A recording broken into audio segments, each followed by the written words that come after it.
Hi, my name is Pat Goodwin. I'm with patgoodwinassociates.com. Today we're going to talk about writing a resume for administrative assistants. Most resumes have the basic components that are pretty much the same. Writing a resume for administrative assistants, I believe, can be a little unique. So I'd like to talk to you about that.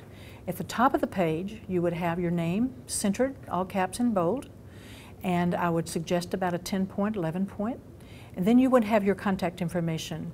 You would have your address if you choose to have your address. For security reasons in today's world, you may not have your address, you may choose not to have your address, and you have your email address, which should be a professional email address, as well as your phone number. You want to have your phone number from home or your cell so people can contact you readily. Then below that, I would encourage you to have an objective and/or summary. If you have an objective and you're looking for a job in the administrative field, I would have the word objective centered, all caps and bold, and just say seeking a position in the field of administration or seeking an administrative assistant position. If you choose not to have an objective, you can fold that same information in your summary, which would be centered, all caps, bold, the summary. Highly efficient, results-driven, highly effective administrative assistant, offering, if you have 3 to 5 years, offering 5 years experience in the areas of, and you might want to list 3 different specific areas of administrative work that you've done. Below that second sentence, or the second sentence would start with recognized for, or key strengths include strong attention to detail, highly organized, team player.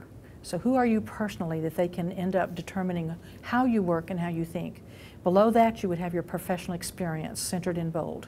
Then you would have the name of the company, the city and state, and the date. If you're no longer there, you would have the ending date of the year or month. Below that you would have your title, and if it was an administrative assistant 2 or corporate secretary, have your accurate title, and then begin composing statements based on what I call the SAR methodology, which is a situation, action, result, directly responsible for answering up to 30 lines, transferring calls to different executives throughout the company, assuring total customer satisfaction. How are you demonstrating how you think and how you work? Instead of just a job description, think about the statement reflecting not only what you do but who you are as a person. Then you would want to have your skills. So if you prefer to have your skills on the front page, right under your summary, you would want to have computer skills, because if you're working as an administrative assistant, they may want to know exactly what you have. You have your Excel, your Microsoft Office, your PowerPoint, any specific software that you've used in your job could be at the front page underneath summary, then your professional experience. If you choose to have it on the second page after your education, that would be okay too. After your experience is denoted, then you would have your education. If you're a high school graduate, you would put graduate, the name of the high school, city, state. You may or may not put the year if you don't want to.